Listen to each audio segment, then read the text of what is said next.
Hello everyone and welcome back to my channel. My name is Charlene and today I'm going to be tier ranking all of the middle grade books I have read. So I will add the stipulation that all of the books that I'm going to be talking about in any of these videos like this that I do are going to be books that I read at least from college onwards, although there might be a few from high school, but there will not be any from before high school because even some of the books I read in high school, I don't remember that well.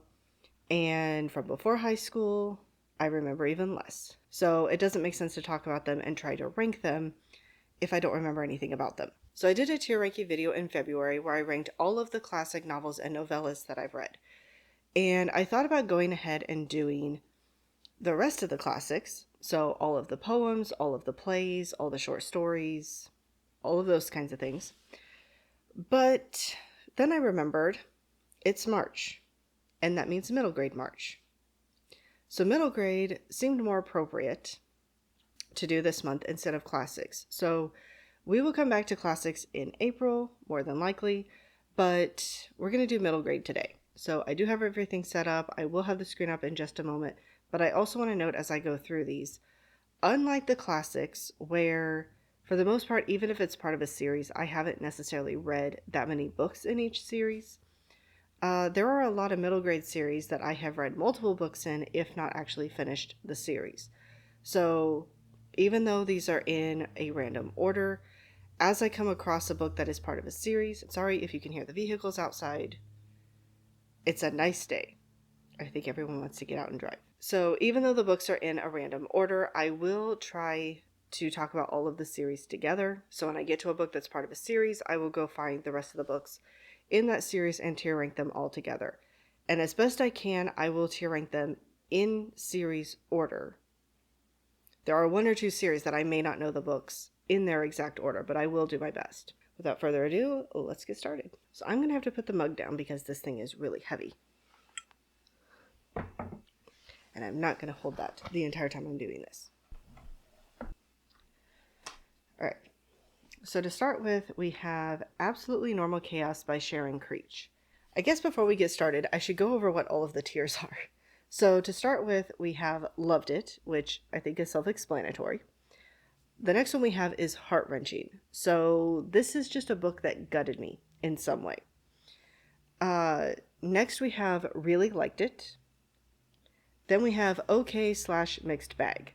So mixed bag is like, there are parts of the book that I like, there are parts of the book I didn't like, and I'm not really sure where to put it, so it's going to go here. Then we have Meh, which for the most part means I didn't really care for it. Either it just didn't work for me, or there was more I didn't like about it than I did, but there was still something I liked about it. Then we have Didn't Like It, which just means this was not for me. And then last we have What Book, which there shouldn't be very many of them on here because I did condense this down to books I've read that I'm more likely to remember. But this is in case there's a book that comes up that I just go, I don't remember anything about this. I couldn't begin to tell you anything. We'll see how many of those fit into that category. All right, so let's go ahead and get started. So the first book we have is Absolutely Normal Chaos by Sharon Creech. And I actually just read this one, I think 2 or 3 years ago. So it's been fairly recent. I'm going to put that one under Really Liked It. So Absolutely Normal Chaos is epistolary. It's journals that the main character writes all throughout the summer of what's going on in her summer. So this one was really fun to read. Then we have Alone. Ooh, where do I want to put that one? I think I'm also going to put that one under Really Liked It. And as I said in my classics tier ranking, I'm not going to organize these within the tiers. I'm just going to put them in whatever tier they go in. But this one was really good as well. This one is actually told in verse. So far we're 2 books in and we have no actual novels. But this one is about a girl who gets left behind in her town. Everybody else leaves in the middle of the night. She was staying somewhere by herself. Nobody knew that she wasn't with at least one of her parents, and so she gets left behind. I would almost put it under Heart-Wrenching, but I don't feel like there's a lot of parts of it that that are actually heart-wrenching. There are a lot of questions, but it's not really heart-wrenching. All right, next we have Artemis Fowl. And I'm sorry to all the Artemis Fowl fans. That one's going under meh.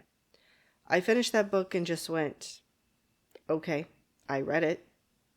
There were so many kids in my class who were reading through this series when I was in high school. And it seemed to be really popular, so I decided to try the first book. I was in college by the time I picked it up, and honestly just didn't really understand what the hype was about, so I've never continued on with the series. All right, next we have Great Mouse Detective. Great Mouse Detective is a series. The first book is Basil of Baker Street. I'm going to put that one under okay. It's a really short book, less than 100 pages. I was gifted 2 of the books when I was expecting with our son, so I decided to read through it. It is not the same mystery at all as the Great Mouse Detective movie. I think there's 4 or 5 books in the series, and I don't think any of them are the same mystery as what's in the movie. And this one, it's fine if you want a nice easy book where you don't have to try to solve the mystery. It just gets solved for you because there is no way to solve this one. But for someone who likes solving mysteries, it was just okay. All right, so next we have Blackwater. So, fun time. This is the 5th book in the Pendragon series. So we are going to go find the rest of the series. And those are all L's, so I'm going to have to scroll down on this list. I'm sorry. Oh, nope, it's actually in the wrong spot. So first we have Merchant of Death. That's the first book in the series. I'm going to put that one under really liked it. Actually, I'm really going to have somebody upset with me. I don't know. Here's the hard part. This is like the Harry Potter series where you get to the end of the book and there's so much going on. Or you get to the end of the series and there's so much going on. And then you go back and reread the first book and it's like, oh, that's all there is to the first book? That's kind of how I felt rereading this series. I read the series in high school and college and then reread it a few years ago. And while I still enjoyed the book, it was kind of like, oh, there's really not a lot to this right now, is there?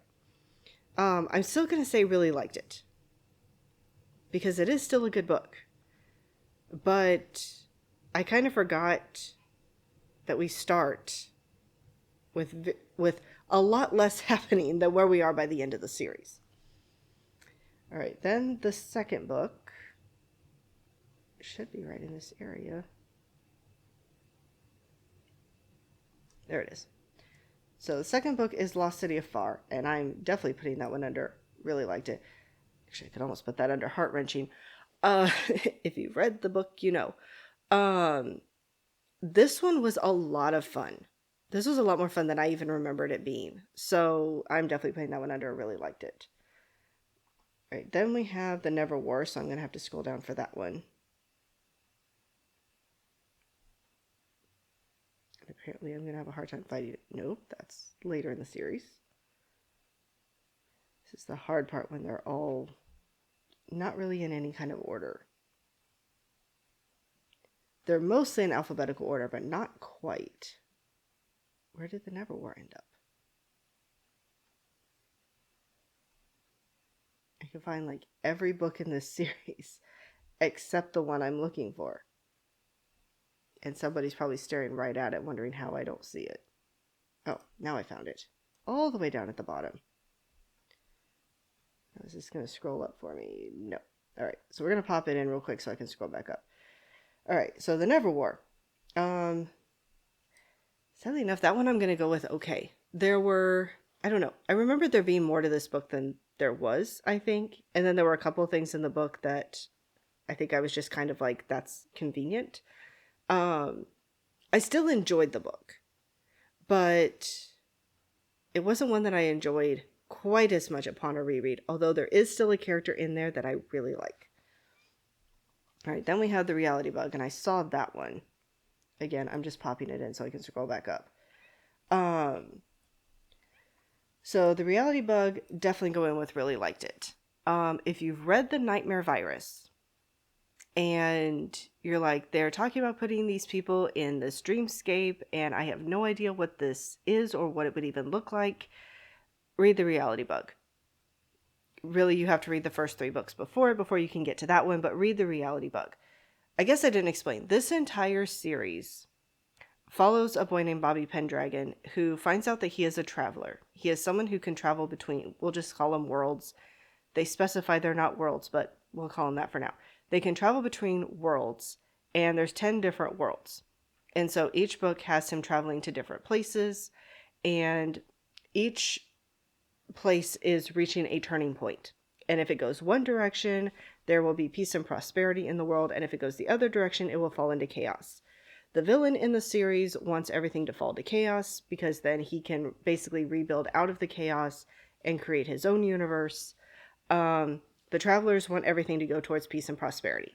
That's the general gist of the series. So every book takes place in a different world, in a different territory is what they're actually called in the series. Then we get to the 5th book, which is Blackwater, the one that I skipped. It feels weird to put it here, but I'm going with really liked it. There is one aspect of this book that I do not care for, and that is the fact that the travelers are not human beings, and that's all I'm going to say. Or humanoid. But this book I could not put down. Like, after the 4th book, so much changes in this series, and I was just drawn in and could not put this book down. So, it's going up there. Then we have book 6, which I know I saw it, but everything's rearranged now. And that's Rivers of Zidane. I was also going under really liked it. Honestly, I don't know the books in this series, how many of them I really didn't like. But this one was a lot of fun. And of course, we get more time with lore, which is always a good time. So, see, then where is book 7? That's the Quilling Games. This one is a lot of fun. But there is something that happens in this book that I actually forgot about until not long before it happened. Yeah, really, when I reread this series, books 6 through 10, I remembered so little from them. It was basically like reading the books for the first time, which isn't that every reader's dream with a series you love? All right, then we have book 8. Now, I'm going to be honest. Book 8, I would put it down here if it was based on the cover, because this is my least favorite cover in the series. But I really enjoyed the book. And book 9 is Raven Rise. Sorry, I don't think I said. Book 7 is the Quilling Games. Book 8 is the Pilgrims of Rain. Then we have Raven Rise. This is when the series starts getting really, really complicated and complex. And then, finally, we have book 10, which is The Soldiers of Hala. Yes, there's a lot of books in this series. And I'm going to put it under okay specifically for the epilogue. I do not like the epilogue in this series. There's part of me that would really just like to pretend the epilogue doesn't exist and come up with my own ending. So, there's that. The rest of the book would be under really liked it or even loved it, actually. I'm going to put Raven Rise under loved it because that one was phenomenal. Soldiers of Hala, I would, but that darn epilogue gets me every time. It's not horrible. It's not the worst epilogue ever. I just personally didn't like the choice in how the series ended. So, for the most part, I just pretend it doesn't exist. But in this case, I can't pretend. All right, then we have the Aggie Morton series, so I will find the rest of the books in a second. But the first book is The Body Under the Piano, which is the one right here. I'm trying to think. I think I'm going to put that one under okay. I don't know. When I finished this book, I did enjoy it.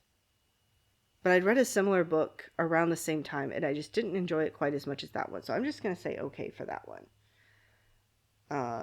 Then the second book, we'll see how long it takes me to find this one. Apparently not very long, is Peril at Owl Park. You know what? That one I'm going to go with loved it. This one, and now that I'm looking at it, some of the Pendragon books probably could go under loved it, not just really liked it. We're going to put 5 through 9 under loved it. That feels more accurate. So Peril at Owl Park is a locked room mystery. And Aggie Morton is based on like what Agatha Christie could have been like as a child, and if her grandmother was the inspiration for Miss Marple and her friend Hector Perot was the inspiration for Hercule Poirot. Peril at Owl Park is a locked room mystery, and I have discovered that apparently I really enjoy those. So that one goes under loved it. Then we have The Dead Man in the Garden, and I'm going to put that one under really liked it. That one's a lot of fun. And I don't know, feels like a bit more going on in that one. Then the last one, I know it's going to be further down the list, I just don't know where. There it is. Last one is The Seaside Corpse, and that one I'm also going to go with was okay. There were parts of this one that I liked, but there were parts of it that were just okay. So I did like the answer to the mystery, but the setting and a lot of that kind of stuff was just okay. All right, next we have The Breadwinner. So getting out of series, I've actually read multiple books in for a while. This one I'm going to put under heart-wrenching, if it'll let me. This one is set in the late 90s in Afghanistan when the country is under Taliban rule. And the main character, losing my train of thought. The main character's father ends up being arrested. And the only other male in their house is her 2-year-old brother. So she ends up getting her hair cut and disguising herself as a boy so that she can sell stuff and get different jobs to make money for the family. So somebody in the family can go out and buy food because the women are not allowed to go out without a man with them. So it is a really hard story. I would definitely put it under heart-wrenching, but it was a very good story as well. All right, then we have Bridge to Terabithia.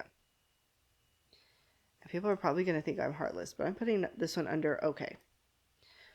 I'd seen the movie multiple times, read the book, and I don't know. It just didn't live up to the movie. And not just all of the things that you actually see in the movie, all the fantastical creatures, but I don't know. Something about the book just didn't hit in the same way that the movie does for some reason. I don't know why. All right. Then we have the Grail Quest trilogy, I believe. Oh no, that is the first book. So this is the Camelot spell. This one I'll say really liked it. The first book I thought was a lot of fun. This is a middle grade series set during the time of King Arthur. And in the first book, there is a spell cast that puts the entire castle to sleep, or at least the adults. So 3 of the kids set out to try to figure out who cast the spell and to get it broken. This one was a lot of fun and I really enjoyed it. So then we have the second book, which is Morgaine's Revenge. That one I'm just going with meh. This really felt like a bridge book. Like there were things that we needed to be set up for book 3, and that's what this book was. That one was not quite as much fun to read. Then the third book, if I can find it, here we go, is The Shadow Companion. I know it's not going under meh. That one I'm going to go with okay. Actually, we'll put that one under really liked it.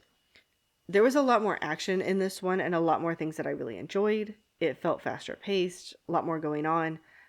There were a few things that I didn't care for as much in the book, but most of the book was really fun, really enjoyable.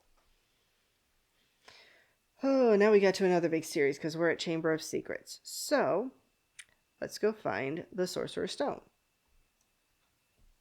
And again, this is not worth staying. I just have to scroll back up. The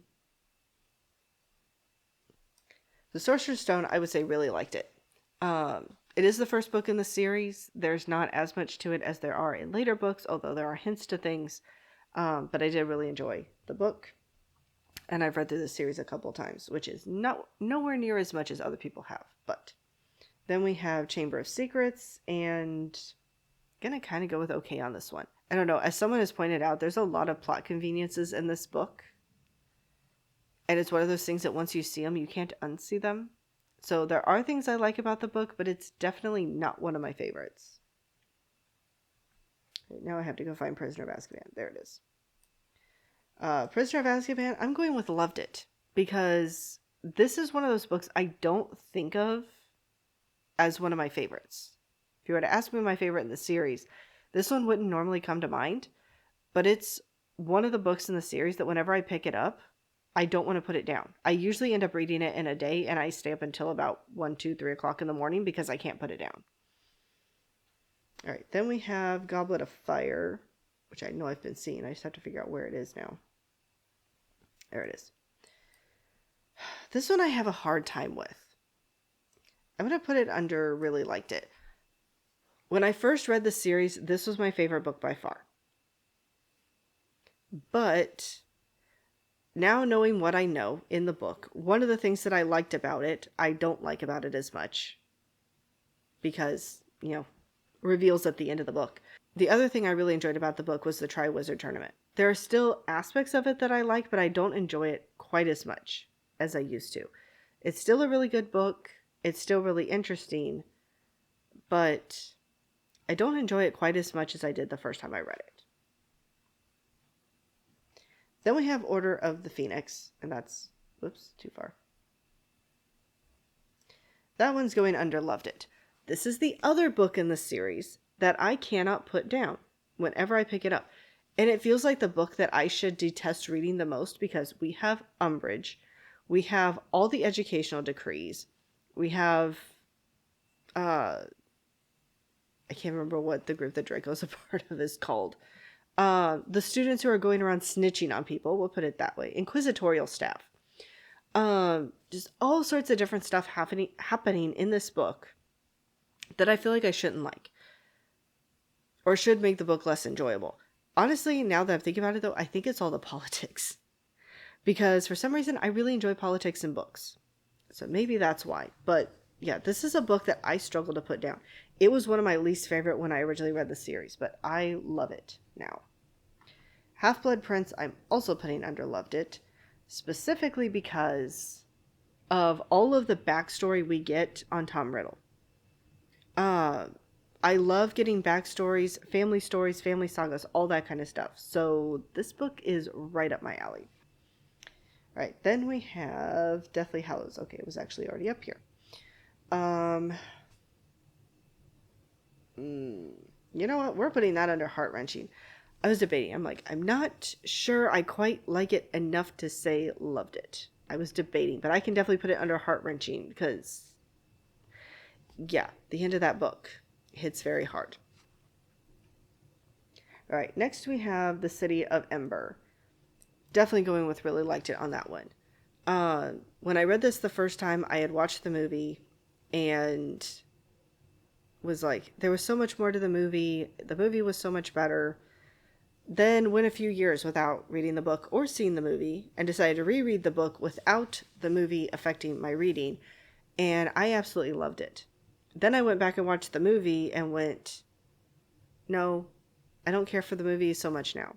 The things that it changed didn't need to be changed. The way they were in the book were there that way for a reason. So now I love the book, don't care for the movie instead of the other way around. All right, next we have Clues in the Woods, which is the second book in the Bill, Jed, and Liza mystery series. I can't remember the girl's name now, but it's two brothers and their sister. This one, I'm going to go with meh. I read this one because of the third book, which we'll get to in a minute. I have not read the first book in the series, nor the fourth or fifth. This is a mystery series. The books are maybe 100 pages long. They're very short. I read the third book, which let me go find the third book real quick. There it is. It's up at the top anyway. The third book is Haunted House, and I'm going to say okay on that one. When I read this one in 5th grade, I absolutely loved it. Reading it as an adult, it doesn't land quite the same, so I'm just putting it under okay. But after I bought that book and reread it, I discovered my library had the second book in the series, so I read it, and in the end, just either okay or meh. Definitely didn't make me want to read any more books in the series. We'll put it that way. Oh, now we get to the rough series. All right, so we're at Drowned Wednesday, which is the third book in the Keys to the Kingdom series. So now I get to talk about this one. And this will explain why I have been hesitant to read any other books by Garth Nix, by the way, because that's who wrote this series. So we have to find the first book in the series, which is Mr. Monday. And that one I'm going with okay, and it is going to stay there. This is a book about a boy who ends up being able to see a house in his town that nobody else can see, and it is huge.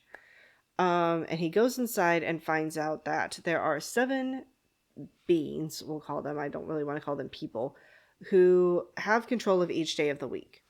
But there's a whole lot of chaos going on, they're fighting, they're not getting along, and so it's somehow in the architect's will, I believe, that the main character, whose name I don't remember anymore, should be the one to inherit their keys. And basically take control of the house, take control of all the days. And so each day of the week, which is what the books are named after, he has to go through that person's level of the house and find a part to the will and find that person's key. And this book, I read it and I thought it was good enough that I was interested in seeing what else was going to happen in the series. I didn't love it, but it was pretty good. All right, then we get to Grim Tuesday, and I'm putting it under the same one for the mixed bag. I feel like when I started reading this one, I was enjoying it, but then I stopped reading for quite a while, a few weeks, a few months, I don't remember. Tried to pick it up again and couldn't get into it. Like, I struggled to figure out what was actually happening in the book and was just not really enjoying it even once I figured that out. It was okay. A little bit lower down than the first book, but didn't overly end up really caring for it. Actually, I'm going to put that one under meh, because I disliked it more than I liked it. All right, now we have Drowned Wednesday. And I did not like this book at all. It seems like the type of book that I should have enjoyed. It's set at sea. I'm pretty sure it's pirates. I don't think it's just, good sailors. I'm pretty sure it's supposed to be pirates, but either way, it's at sea or on the shore. And it just seems like the type of book that I should have loved. I was so bored throughout this book. It's called Drowned Wednesday, and I felt like I was drowning in this book. I did not enjoy my time reading it. It was not fun whatsoever. So why did I decide to pick up the 4th book? I don't know. But I had enjoyed the first book well enough. I was willing to at least give it the benefit of the doubt that the reason I didn't enjoy book 2 was because I took so long to get from the beginning of the book to the end of the book, because I took that big long break in the middle. And that Drowned Wednesday was a fluke. It was just the one book that I didn't enjoy, and decided to give the 4th book a try. But if I didn't like the 4th book, I was going to be done with the series. That was my stipulation. So, the 4th book in the series, if I can find it, is Sir Thursday.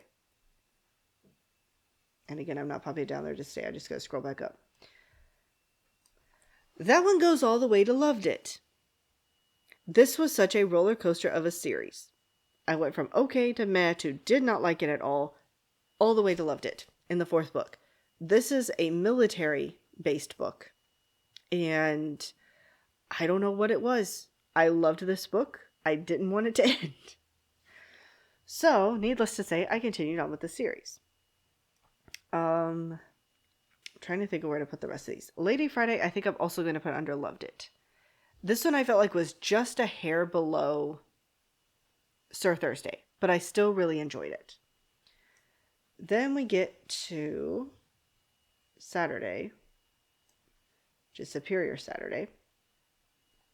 And that one I really liked. Again, a bit of a step down from Friday, but I did still really enjoy it. Lord Sunday, I'm going to put under mixed bag. The majority of the book was really liked it. Even with Superior, pretty much on a level playing field with Saturday. But again, this was one that I didn't care for the ending. Unfortunately, that dropped it down a little, so I'm putting it under okay for the mixed bag portion, because I did like most of the book, but I didn't care for the ending. All right, and apparently my battery is dying, which I'm not surprised, because this is an older battery and I didn't expect it to last very long. So I'm going to swap it out and I will be back. All right, it said this battery wasn't fully charged, so let's see if it gets me through the rest of this video or not. So next we have Ella Enchanted. And I'm sorry, I'm just going with okay on this one. I just reread it recently, and it's a good story, but it's very clearly to the point that I am not the right age for this one anymore.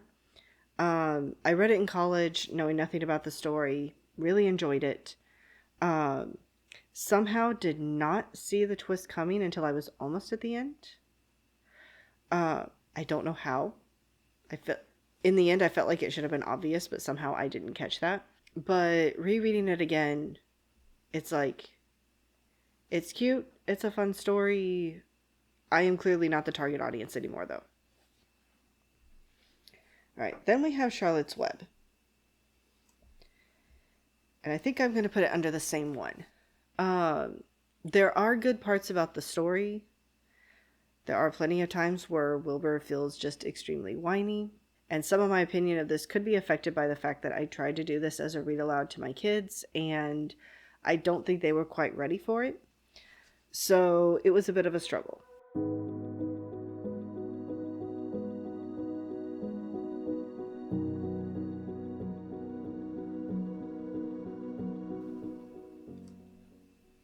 Alright, then we have the Alcatraz Escape, which is actually book 3 in its series. I'm surprised Book Scavenger wasn't further up this list.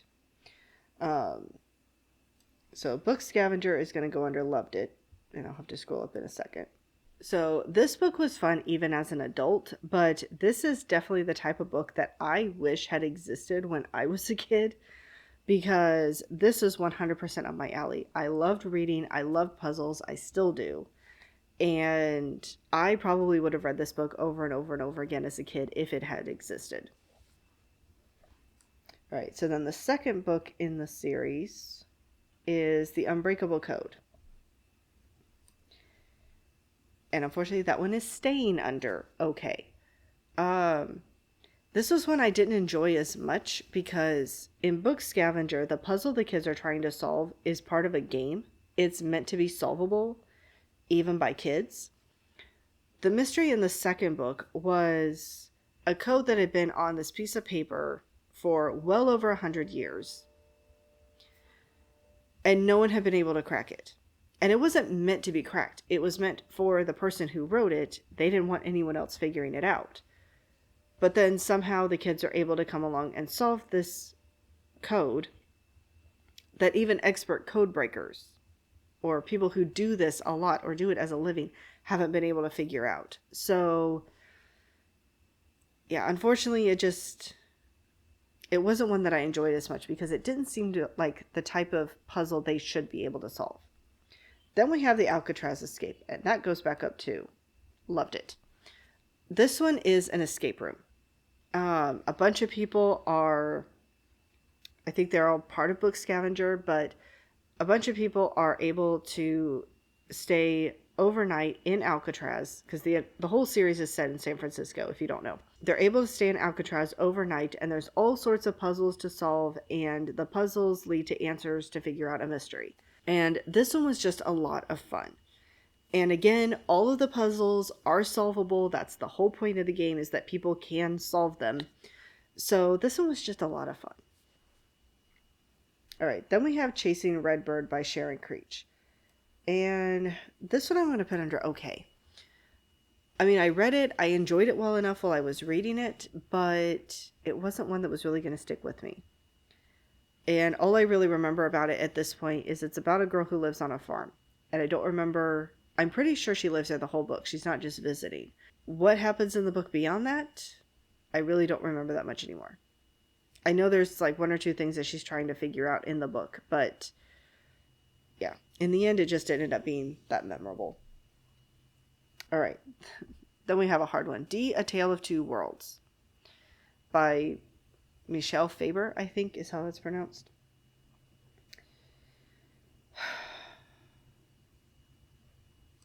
Okay, I'm going to say really liked it. Unfortunately, I didn't mean to flip-flop those. Unfortunately, this was one that I listened to on audiobook. And I don't do the best with audiobooks. I don't do the best at retaining information if I listen to it on audiobook for some reason. So this is one that I do want to reread at some point, because I think it is one I could really enjoy. What I remember of it, I did really like. I did not realize at the time that I read it that there were supposed to be a lot of plays on Charles Dickens. I did catch the Bleak House reference, but I wasn't paying attention to any of the others, so I want to reread it and see if I catch any of those other Easter eggs. And I think I would enjoy the story as a whole more if I just read it physically. Right, then we have Charmed, and Flunked is actually just down the line from it. So these are the first two books in the Fairy Tale Reform School series. So the whole world is fairy tale characters. The main character lives in a boot, not in a shoe. And she gets caught for theft and sent to Fairy Tale Reform School. So I'm going to put both these books under really liked it. They are a lot of fun. These are what I call fluff books, though. They're the kind you read just because you want a lighter, more fun read, not as super serious reading or anything like that. But for what they are, they're a lot of fun. I really enjoyed them. I've thought about continuing the series, but I'm in the middle of so many books that are more serious books that I really want to get to that I haven't made time for any more books in the series at this point. All right, then we have The Extremely Inconvenient Adventures of Bronte Meadowstone by Jacqueline Moriarty. And that's going under Loved It. So this one is about a girl whose parents died, and she's been raised by her aunt for years, even while her parents were alive. But after they die, she gets their will, and she is supposed to visit all of her other aunts, and I think there's like 8 or 10 of them in total. And she's supposed to get something from each of them that will eventually come together for some purpose. In this one, there's a lot of fantasy-type creatures. There's mermaids, there's dragons, I believe there's fairies.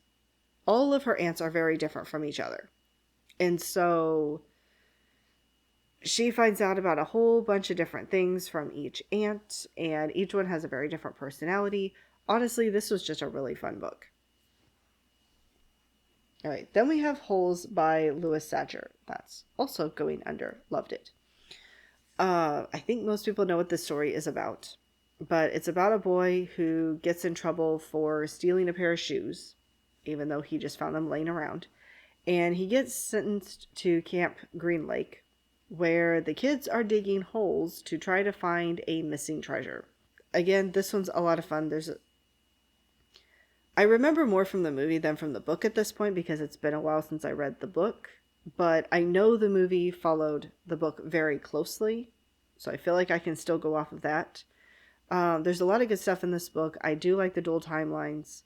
Yeah, this one's just, it's a lot of fun, and I really like the way it ends. All right, next we have Ghosts of Green Glass House, so I need to go find Green Glass House. Oh, where did I put that one? I think I'm going to go with Really Liked It. Not in a good place to see everything anymore. This one is I would call it a fantasy mystery series.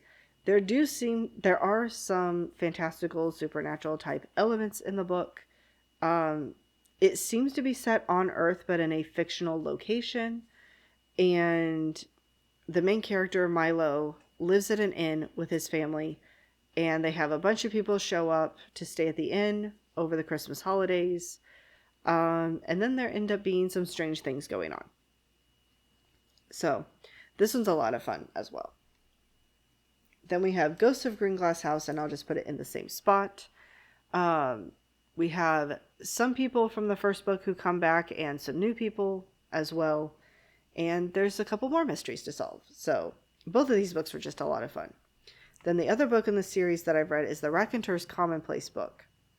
And I think, if it will scroll up, I'm actually going to put that under Loved It. This is my favorite book in the series. This is kind of like the Canterbury Tales. There's a bunch of people in this inn together. They're snowed in. They can't go anywhere, so they decide to exchange stories. And so they take turns telling different stories. And yes, the stories are a bit darker. From what I understand, Green Glass House and Ghosts of Green Glass House are the lightest of the fantasy books that Kate Milford has written. But some of the twists and turns and that kind of stuff in the stories in the Raconteur's Commonplace book, I just ended up really enjoying. And the book itself is supposed to be an actual book in this world. In the first book, Green Glass House, Milo is given a copy of this book by another character. And so then later, Kate Milford wrote a book that is supposed to be that particular book. And again, I really enjoyed that one. All right. Can't see that one. I think. Oh, it's going to stay a square, isn't it? Try to remember what series this goes with. Give me just a minute. Okay. Sorry, I could not find covers for this series to save that are the covers that my books have, so I could easily recognize them. This is The Horse and His Boy from the Chronicles of Narnia.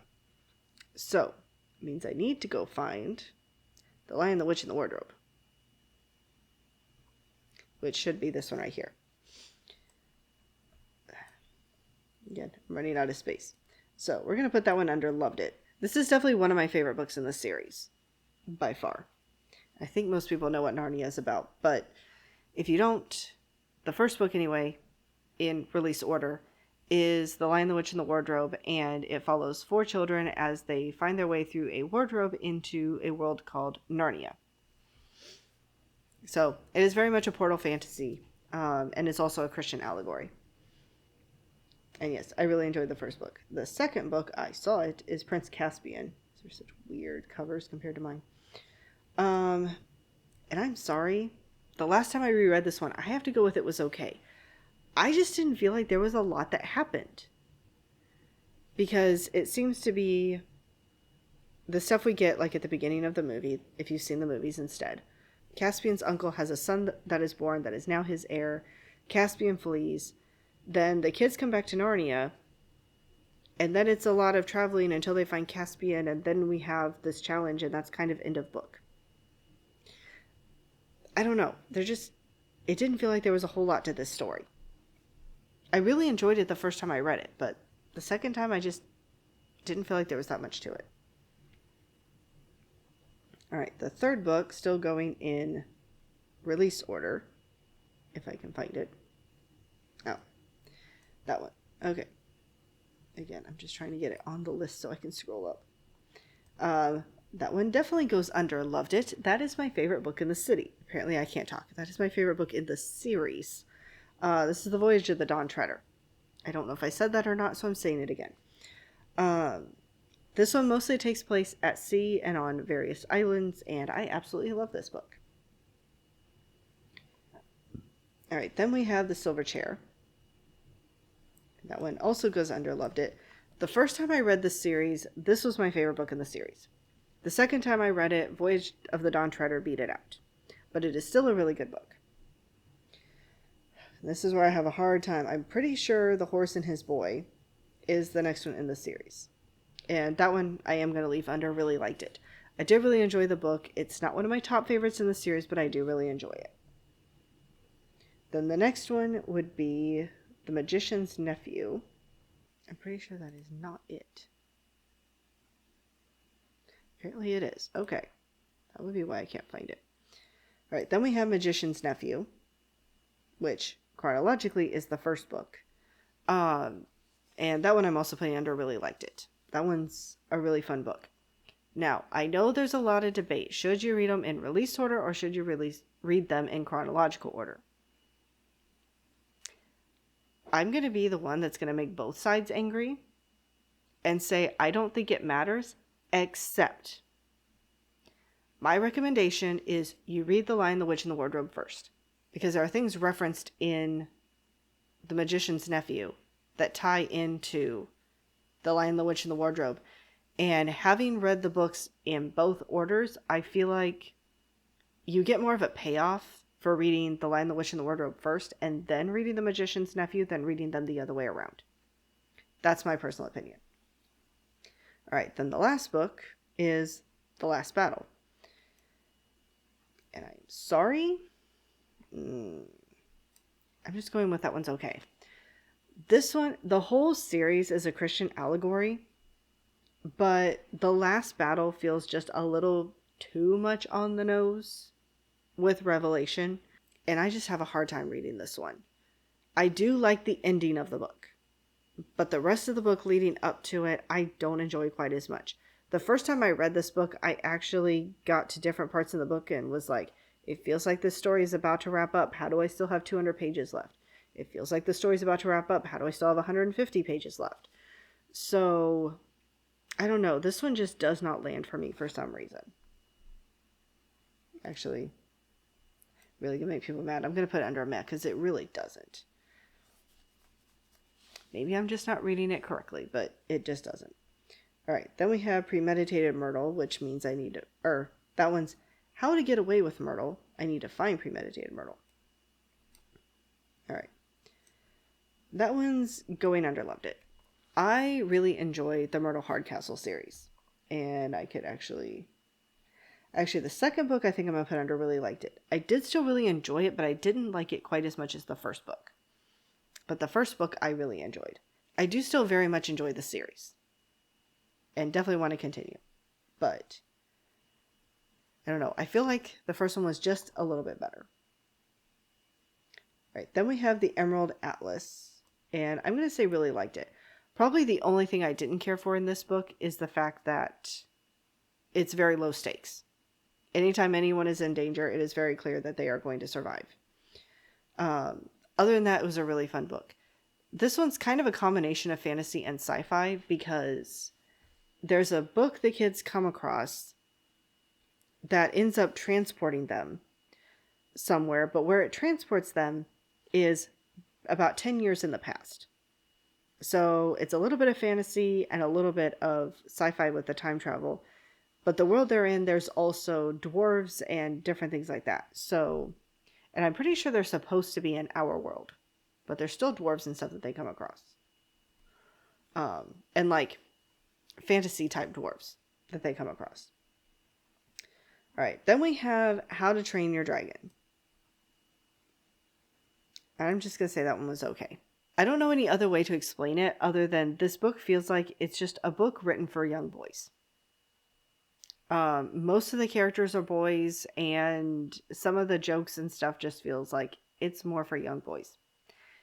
It's not a book written for adults. It's not a book written for girls necessarily. In the end, I like the movies better, even though it is a vastly, vastly different story.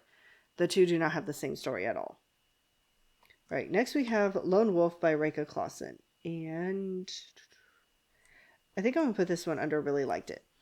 I did really enjoy the story, but it's also a book that I feel like I would have enjoyed more if I'd read it at that age than reading it as an adult. But it was still a really good story and did still make an impact.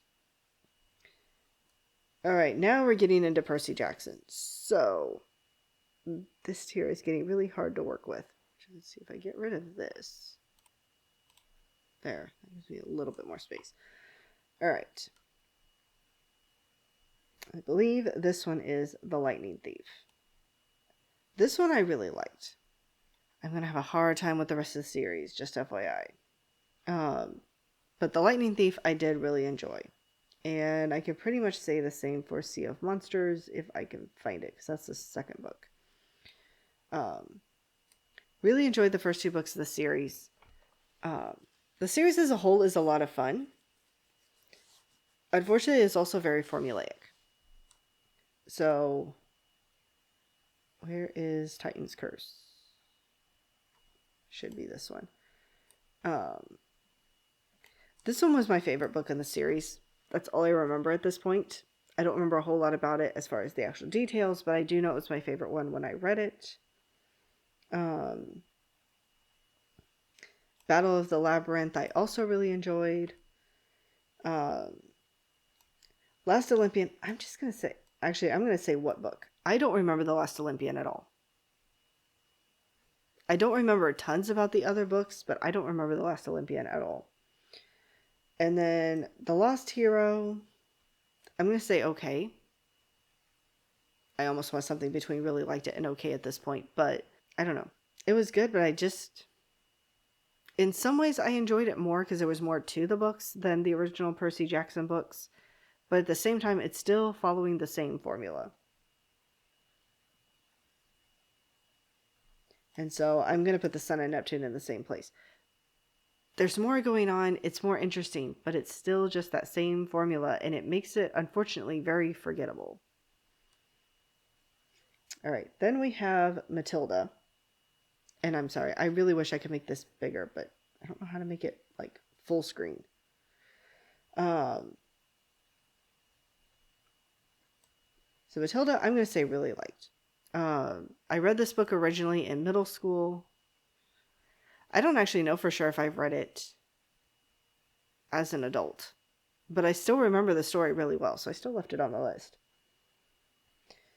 All right, then we have The Secret Series by Pseudonymous Bosch. And this is a series where we follow two kids who are trying to figure out different mysteries, but they all revolve around the same people who are trying to achieve immortality in ways that they should not be trying to achieve it.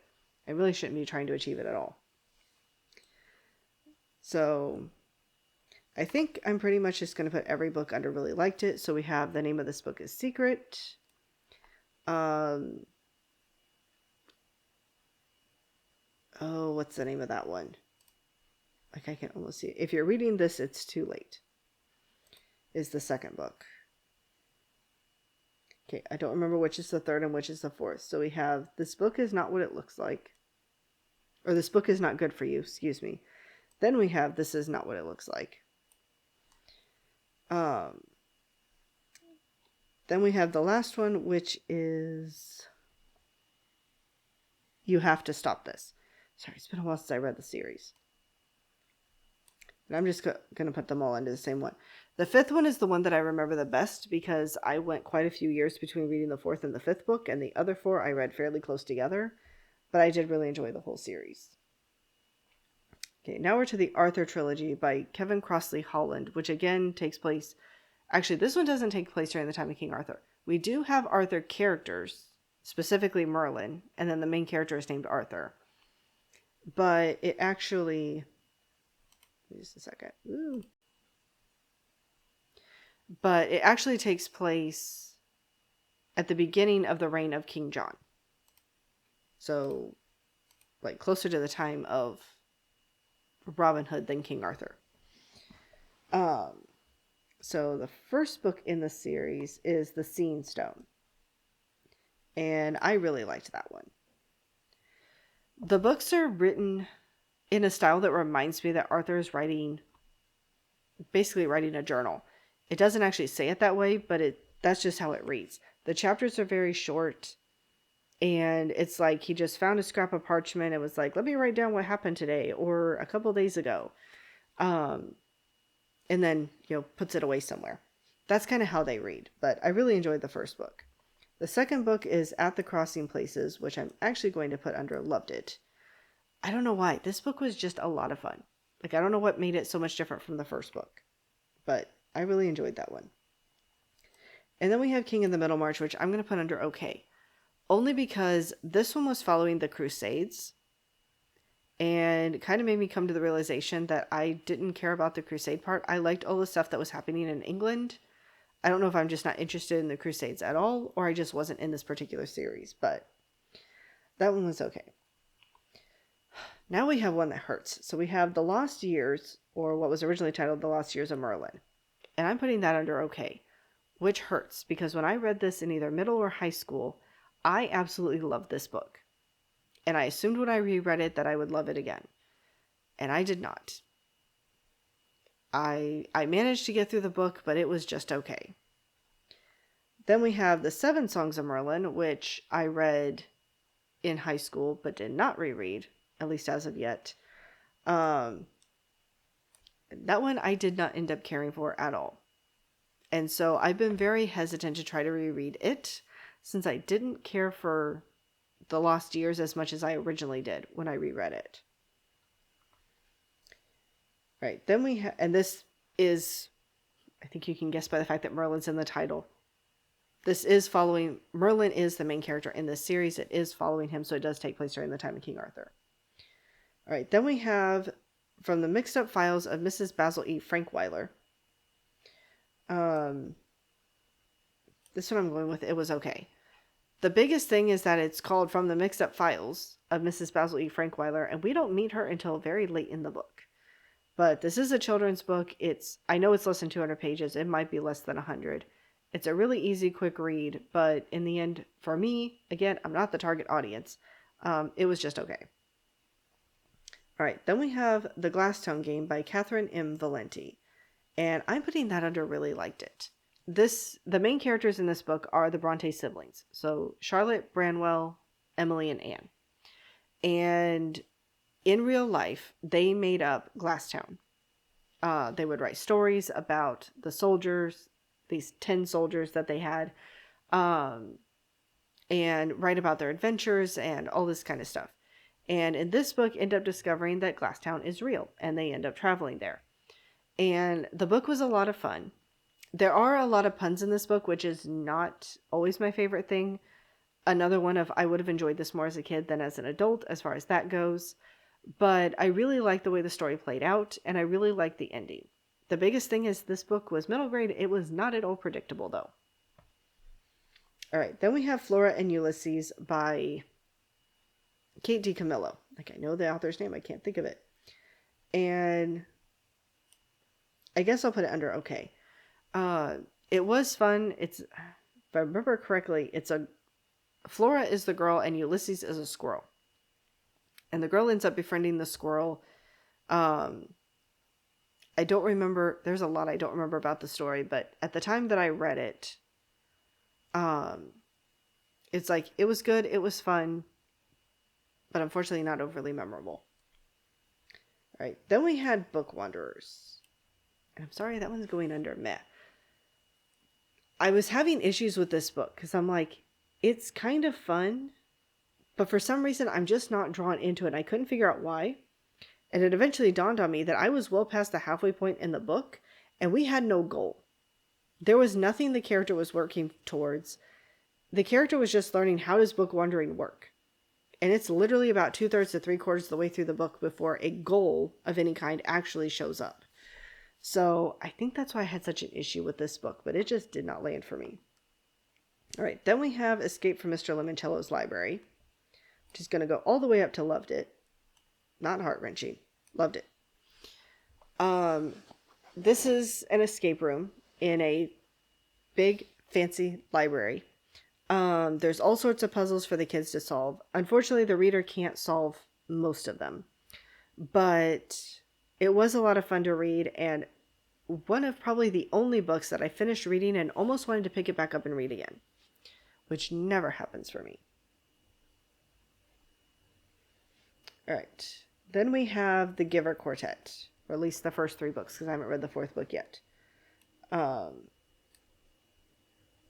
So The Giver, I'm putting under loved it. This one I read years ago, but I really enjoyed it, and it does end very ambiguously,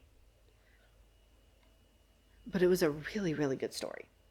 All right, then we have Gathering Blue, and I just read this one last year. Oops, didn't mean to pop that right in the middle of that. Also putting that under loved it. And again, this one ends ambiguously. You have no idea what's going to happen after this point. But it was a really good story, and I just really enjoyed my time with it. And I'm going to put Messenger in the same spot as soon as I get up there. Actually, I can almost put Messenger under heart-wrenching instead. But I did really enjoy the book, so I don't want to drop it a level just for that. But I did really enjoy all 3 of these books. All right, then we have Murder is Bad Manners. And I'm just going to say that one's okay. There was one thing in this book that I didn't care for, and it's why I haven't continued the series. The mystery itself was pretty good, but way too much of the girls just put themselves in danger and get themselves involved where they don't need to be, and don't make the best of decisions. And so it's one of those books where I'm actually kind of thankful for the police officer, because he keeps them from getting into too much trouble. All right, then we have Out of the Dust by Karen Hesse, which is a free verse novel about a girl living during the time of the Dust Bowl. Um, I'm going to say, actually, I'm probably going to put that under heart-wrenching. Um, I don't remember the exact details now, but I know it was a very hard book to read. Like, what specific things about it were heart-wrenching, but I do know it was a harder book to read. And yeah, I do remember it at least making an impact. I don't know that I can say I loved it, but I did enjoy my time reading it. I did get a lot out of it, so we're going to put it up there. All right, then we have Nevermore by Jessica Townsend. And again, I'm going to make a lot of people mad. This one I thought was just okay. I don't know. I read through the book. It was good.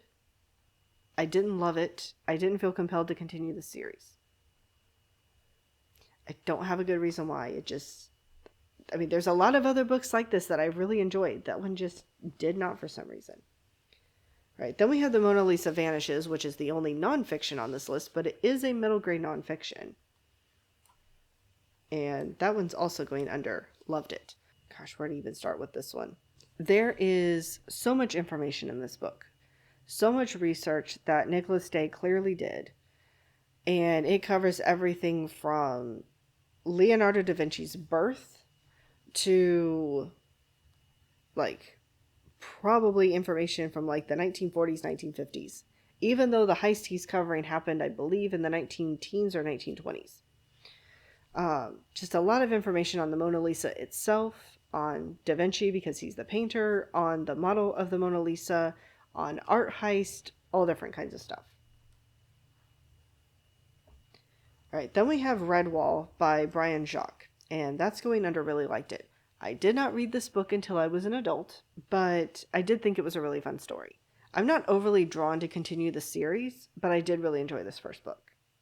I do own the first two, though. All right, then we have The Ruins of Gorlin, which is the first book in the Ranger's Apprentice series by John Flanagan. Also putting that under really liked it. I don't know for sure why I haven't continued this series, but I did really enjoy this one. One of the things, this is a fantasy book set in a fictional world, and the main character ends up getting apprenticed to a ranger. Hence Ranger's Apprentice series. But one of the things I really liked about this book is the fact that the main character has to work to get as good as he is. There are many times in the book where it talks about, you know, over the last couple months, he's been doing this, and this is where he's at now. So we know that time is passing. We know that he's putting in the work, and he's getting better at what he's doing because of putting in the work. He's not just naturally good at it and picks it up right away, which is one issue that I have sometimes with middle grade novels, is the kids learn almost too quickly. But in this case, he doesn't. He learns at a really good pace. He does really well, but he works really hard. And at the end of the book, when, you know, the big confrontation happens, he doesn't win by luck or some skill that he doesn't have. He uses what skills he does have to circumvent the problem and come out victorious in a different way than what you would expect. Like, he's not just suddenly a really great fighter or really strong or something like that. He ends up winning by his actual strengths, not by strengths he suddenly miraculously has. And it was one of the things that just made me really enjoy the book, is the fact that it felt more realistic and the ending felt more rewarding because it felt deserved. All right, then we have the Winter House series. So we're going to start with Winter House, which is all the way at the end here. Whenever it moves, it's not going under heart-wrenching, by the way. That one I'm going with loved it. This is another one where it's a mystery. There's a lot of puzzles, all this different kind of stuff. The main character is sent to Winter House for the Christmas holidays. Her aunt and uncle, who have adopted her and don't like her, are going away. So they send her to Winter House, and she discovers the owner of Winter House is her grandfather. And then she and a boy she becomes friends with end up discovering a mystery, and they find all these puzzles in the house, which is actually a big hotel. And they work together to solve them. These are puzzles that are solvable by the reader. I had a lot of fun trying to solve them myself, and this book was just a lot of fun. All right, then we have The Secrets of Winter House, and I'm just going to say really liked it, and I'm going to say the same for the third book, which is The Winter House Mysteries. Yes, I enjoyed all 3 books. I think the second book potentially has the fewest puzzles the reader can solve, but there are still some. But the biggest issue I had with this series is that the antagonist in the story is the same in every single book. And when it happened in the second book, it was like, okay, sure, bring that antagonist back, whatever. When it happened in the third book, I got kind of frustrated because I'm trying to figure out, could we not find another antagonist instead? All right, getting towards the end. So next we have The Shakespeare Stealer, which I read for one of my classes in college. I was studying education, so the class I was taking, we were supposed to read a book in our area of study. I was studying English, so I decided to read a book that had to do with Shakespeare. So that's The Shakespeare Stealer, but unfortunately, I'm going to go with what book? I remember nothing about this book. I read it in college, I read it for a class, I had to review it. I remember nothing. I feel like I enjoyed the book, but I remember nothing. All right, then we have Small Steps, which I actually forgot to pull up earlier. This is actually the sequel, or really a companion novel to Holes. This one I'm going with was okay. It had its moments. It follows a different character. It doesn't follow Stanley from Holes. I think Theodore is the one that it follows in this one. And it's something like... I know it has to do with him going to a concert and wanting to meet this singer. Beyond that, I don't remember at this point. Because, yeah, it ended up just being an okay book. All right, then we have The Tale of Despero by Kate DiCamillo. And that one I really enjoyed. This one was a lot of fun. It's really cute. I'm looking forward to reading this with my kids one of these days. All right, then we have Tuck Everlasting. That one I'm going to put under heart-wrenching. Literally, the majority of this book, it's like, it's good, I'm enjoying it. I got to the last chapter, and the last chapter sealed it for me. Ultimately, I just loved this book. And the ending is kind of heart-wrenching just because of... I don't know how to say it without spoiling it, so I guess I'm not going to. It is slightly heart-wrenching, but I did really enjoy the book. All right, then we have The 21 Balloons. I have a hard time with this one. I'm going to put it under okay. I almost made it, but that battery did not quite last. Unfortunately, if it had actually been charging when it was supposed to earlier, it would have lasted. All right. So I believe I was on The 21 Balloons. Now, if I was rating this one, based on what I thought about it when I read it in middle school, it would have gone under loved it. Unfortunately, when I reread it a couple years ago, I didn't enjoy it quite as much. And I have a feeling part of the reason I enjoyed the book as much as I did is because of discovering all of the things that he sees. This book takes place, I think, sometime in the 1800s, and it's about a man who tries to... I think he's going to try to fly a hot air balloon around the world. But he ends up crashing on the island of Krakatoa, which we know today was destroyed by a volcano. And from what I understand, we don't know anything about the island prior to it being destroyed. So this book is about he crash lands on this island and what might this island have been like? What might the inhabitants there have been like? And it was a lot of fun to read through and discover all of that for the first time in middle school. But rereading the book, already knowing all of that, it just wasn't quite as much fun. So, you know what? I'll go ahead and put it under really liked it. Because it is still a really good book. It is really fun. I think it's just, for some reason, one of those books that's really good the first time, but doesn't do as well upon a reread. All right. Then the last book that I have is Walk Two Moons. And while it could go under heart-wrenching, because it is absolutely heart-wrenching, it's going under loved it, because I'm not knocking it down a peg. This book I read for the first time when I was in 5th grade. At the time, it was like one of the most popular books in my class. It seemed like everyone in my class had read that book except for me. So I finally picked it up and read it. It was the first book I can remember staying up late into the night to finish. And I just absolutely love this book. At this point in time, I'm guessing it's my most read book. I don't even know for sure how many times I have read it. But there are things I got out of the book reading it as a kid. There are things I've gotten out of the book rereading it as an adult. And I don't know. For me, it is such a good book. I know some other people have read it and just thought it was okay. This is just one of my books. It's always going to be a favorite. All right, so as best as I can scroll, these are all the tier rankings for the middle grade books that I have read. Thankfully, there were not that many in the what book category. I did remember enough about most of these that I could actually rank them. Now, if we had done all the books that I've read since elementary school, there would be a lot more books under there because I don't remember them at this point. All right, so that is all I have for you guys for today. I know there are going to be some books on here that some people are very much going to disagree with me on, one way or the other, and that's fine. You are free to disagree with me. You absolutely do not have to agree with any of my rankings. But these are the books in the series that I have read and that I can at least mostly remember. So if you've read any of the books that I talked about and want to discuss them more, feel free to do so down in the comments below. Again, whether you agreed or disagreed, it doesn't matter to me. You can comment either way.